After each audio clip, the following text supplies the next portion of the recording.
মদিনার পথে ফাউন্ডেশন চ্যানেলে আপনাদেরকে স্বাগতম।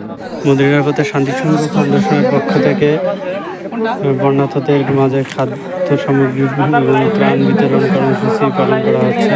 তারই অংশ হিসাবে কুমিল্লা জেলা লাকসাম থানার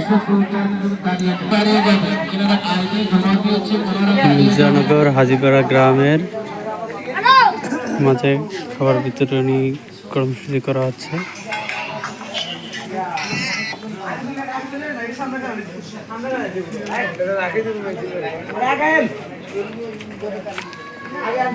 মা বোনেরা স্মরণ করছে, আপনারা দেখুন সরকারি অনুদান দেওয়ার জন্য উপজেলায় বিভিন্ন যাচ্ছে, সেখানে আপনার পর্দা রক্ষা করে যাচ্ছে ছেলে মেয়ে একসঙ্গে, আপনারা এখানে পর্দা রক্ষা করে 5 মিনিটের জন্য দাঁড়িয়ে এখানে দেখুন আমাদের সরকারি অনুদান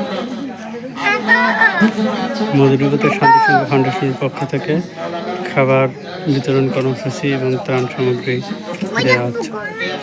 চ্যানেলটি সাবস্ক্রাইব করে আমাদের সাথে থাকুন।